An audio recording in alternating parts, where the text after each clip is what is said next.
Good morning. আজকে হচ্ছে day 3।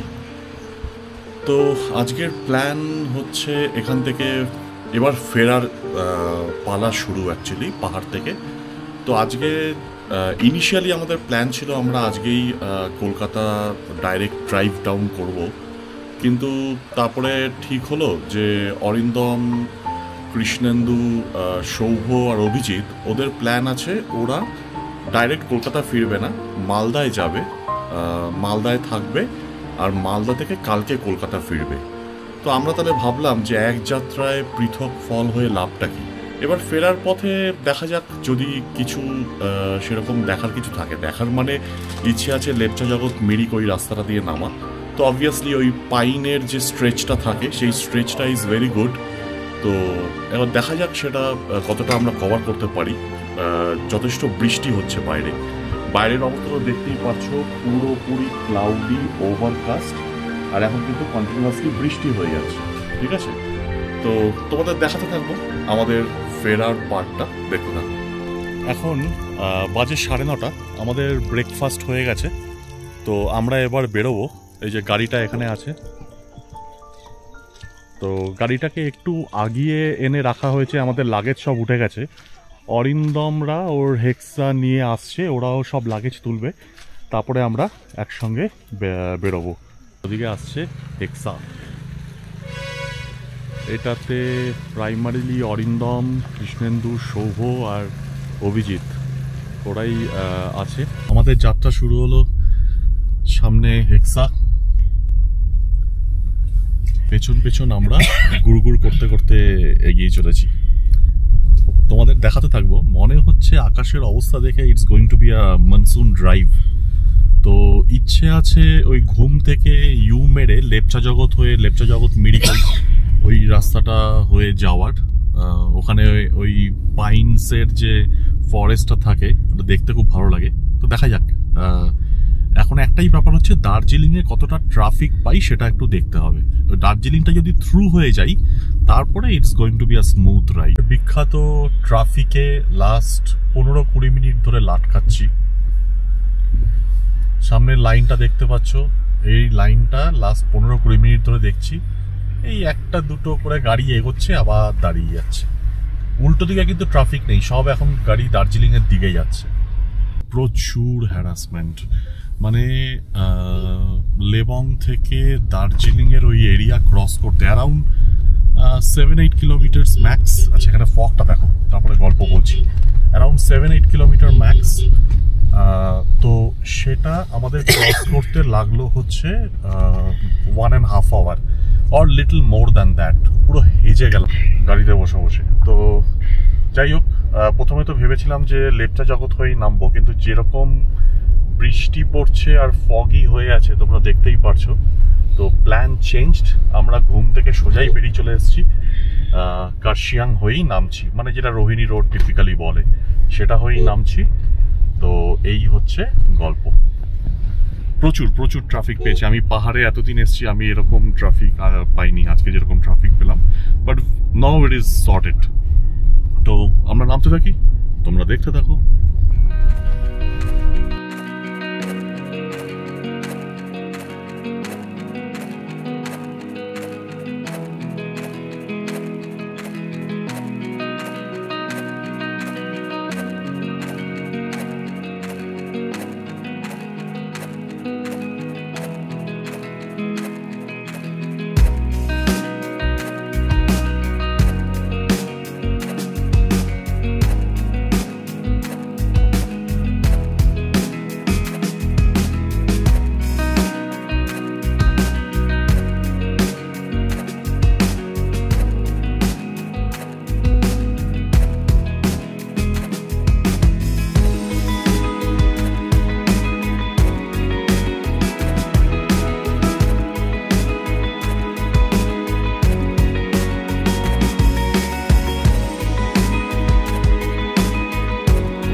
I love Kurseong পয়েন্টটা থেকে একটু এগিয়ে দুটো টার্ন নিচে নেমে আমরা এখানটা দাঁড়ালাম, একটু লাঞ্চ বলতে পারো করে নিলাম, একটু ব্রেড টোস্ট এইসব খেয়ে নিলাম। এবার আবার এগোবো মালদার দিকে, দেখতে থাকো।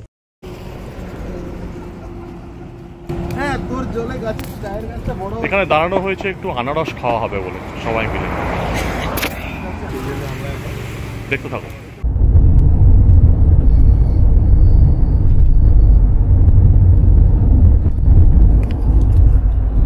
আমরা এখন যাচ্ছি ইসলামপুর বাইপাস দিয়ে। তো আজকে তোমাদের আগে বোধহয় বলেছিলাম আমাদের আজকের প্ল্যানটা হচ্ছে মালদার মায়াবন রিসর্টে। আমরা লাস্ট টাইম যখন ধোত্রে গেছিলাম তখনও ওখানেই ছিলাম, মায়াবন রিসর্টে আজকে থাকবো। আর কালকে মালদা থেকে বাড়ি যাব, মানে কলকাতায় যাব। তো তোমাদের দেখাতে থাকছি মাঝে মাঝে রোডের আপডেট বলতে।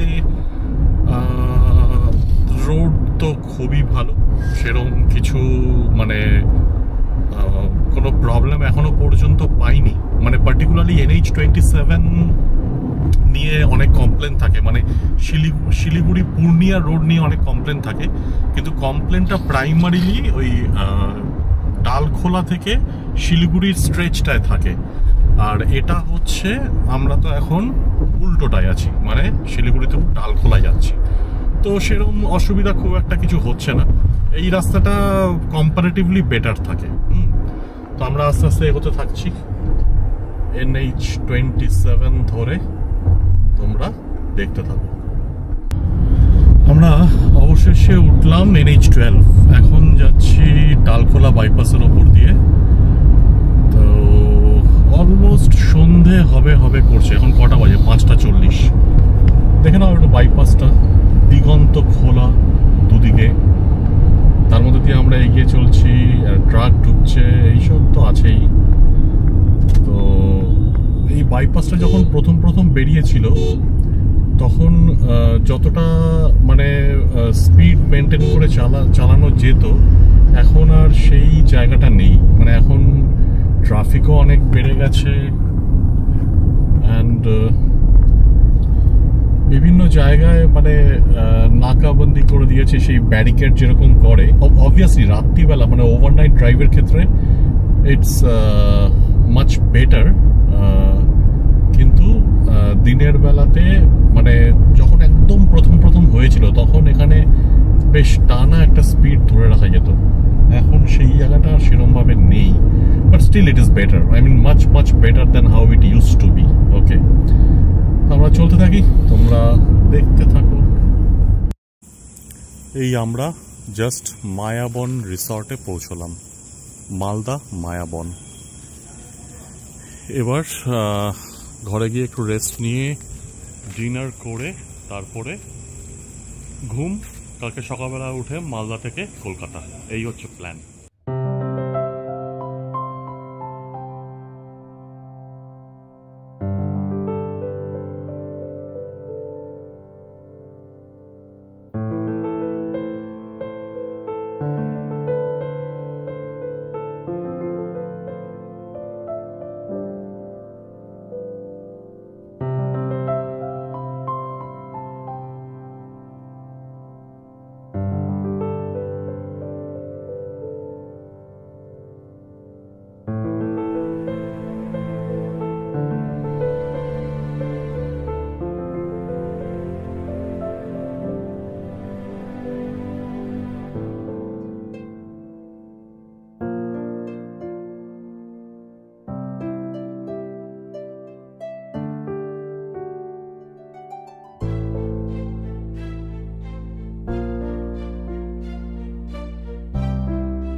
গুড মর্নিং, ডে 4 উঠে গেছি, অনেকক্ষণ আগে উঠে গেছি।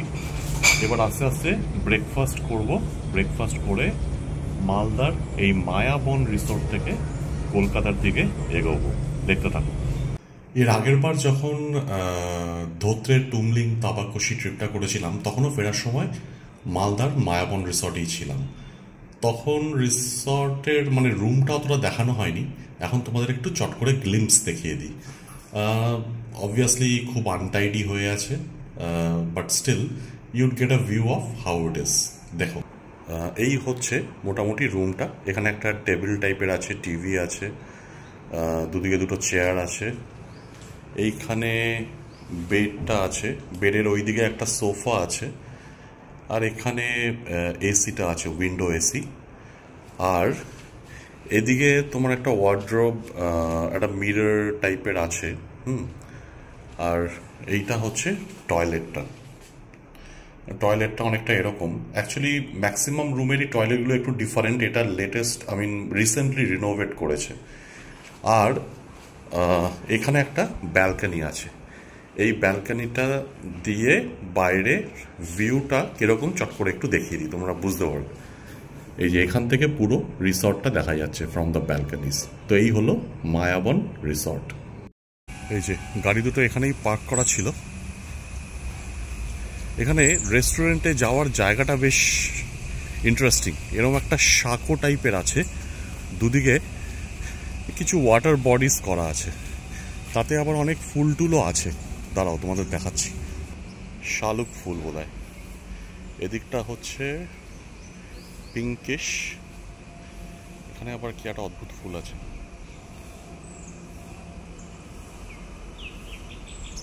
এখানে প্রচুর মাছও আছে,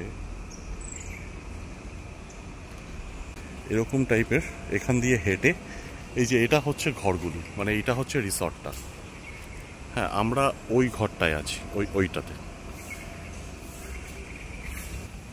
এই যে বিল্ডিংটা দেখা যাচ্ছে গাছের ফাঁক দিয়ে, এর গ্রাউন্ড ফ্লোরে হচ্ছে কি বলে ওটাকে, ডাইনিং হলটা আছে। আমরা এখন চলেছি বহরমপুরের দিকে। অনেকটা রেস্ট নিয়ে একটুখানি লেথার্জিক হয়ে গেছিলাম। মালদা থেকে কলকাতা তো খুব একটা বড় ব্যাপার না, তো একটু দেরি করেই বেরিয়েছি। অরিন্দমরা বেরিয়ে গেছিল, ওরা আবার আম লিচু এইসব কিনে তারপরে ওরা আবার কৃষ্ণনগরে ঢুকবে মিষ্টি কিনতে। তো তারপরে ওরা আবার হাইওয়ে দিয়ে বাড়ি ধরবে। তো আমাদের লাঞ্চটা এখন দেখি কখন কোথায় করি। আগে ভেবেছিলাম মাদার হাটসে করবো, কিন্তু সেটা নাও হতে পারে। মাদার হাটসে হয়তো এবার আর ঢুকবো না। তো এবার রাস্তায় দেখা যাক, কোথাও সুইটেবল কিছু পেলে লাঞ্চ করে নেবো। অ্যাকচুয়ালি ব্রেকফাস্টটা খুব হেভি হয়েছে, সেই জন্য খিদেও সেরকম পাইনি। তো আমরা এগোতে থাকছি। রাস্তা মাখন, রাস্তার আপডেট বলতে কোনো চাপ নেই। শুধু একটা জিনিস দেখলাম, প্রচণ্ড ট্রাফিক। মানে দিনের বেলায় তো নাকাবন্দিগুলো থাকেই, তারপরে প্রচণ্ড ট্রাফিক। তো সেটাই দেখলাম। এই দেখো, রাস্তা মোটামুটি তো একই রকম আছে। হ্যাঁ, মানে road condition is very good, but traffic আছে। হ্যাঁ, এরকম ডান দিক দিয়ে তো ট্রাকগুলো চলে, কোনো সময় বাঁদিকেও চলে আসে ওভারটেক করতে। অথবা ডান দিকে যখন ট্রাকগুলো থাকে, তখন বাঁদিক দিয়ে যখন ওভারটেক করতে যাবে, দেখবে টোটো আছে, বাইক আছে, এইসব অনেক কিছুই আছে। তো এরকমভাবেই চলছে। এই যে সামনে দেখো, এই এখন যে ট্রাকটাকে টেনে বেরোবে, এই সামনে একটা নাকাবন্দি চলে এলো। হ্যাঁ, এখানে আবার স্লো ডাউন করে ডান দিক বাদিক করে বেরোনোর এই সমস্ত সব ব্যাপার ট্যাপার আছে। তো তাতে একটুখানি মানে একটা কন্টিনিউয়াস স্পিড মেনটেন করতে সেরকম খুব একটা দেয় না। এনিওয়ে, যা আছে তাই নিয়েই চলতে হবে। বহরমপুর বাইপাস এখান থেকে 38 কিলোমিটার দেখাচ্ছে। আমরা এগোতে থাকি, তোমাদের মাঝে মাঝে আপডেট করতে থাকবো। চলো।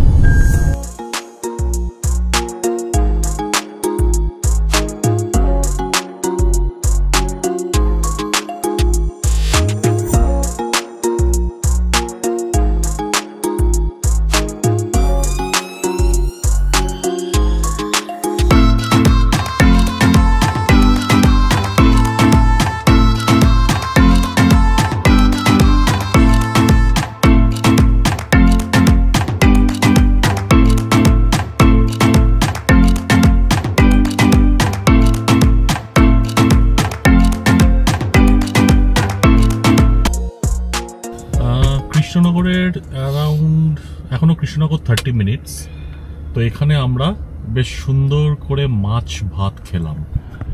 মাছের কালিয়া আর ভাত, সেটা যে কতটা ভালো হয়েছিল পাশের লোকটাকে দেখলে বুঝতেই পারছো, সে গাড়িতে শুয়ে পড়েছে।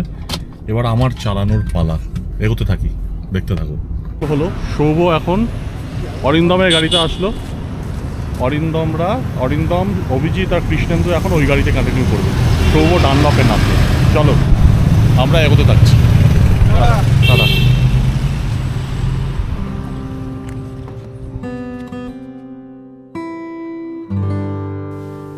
Last leg of the return journey, এইবার সোজা বাড়িতে পৌঁছে যাওয়া। কল্যাণী এক্সপ্রেসওয়ে ধরার আগে একটু গল্প গুজব হলো, সৌভ আমাদের গাড়িতে এসে বসলো, তোমরা দেখলেই। তারপরে দুটো গাড়ি মিলে আমরা কল্যাণী এক্সপ্রেসওয়ে দিয়ে এগোতে থাকলাম।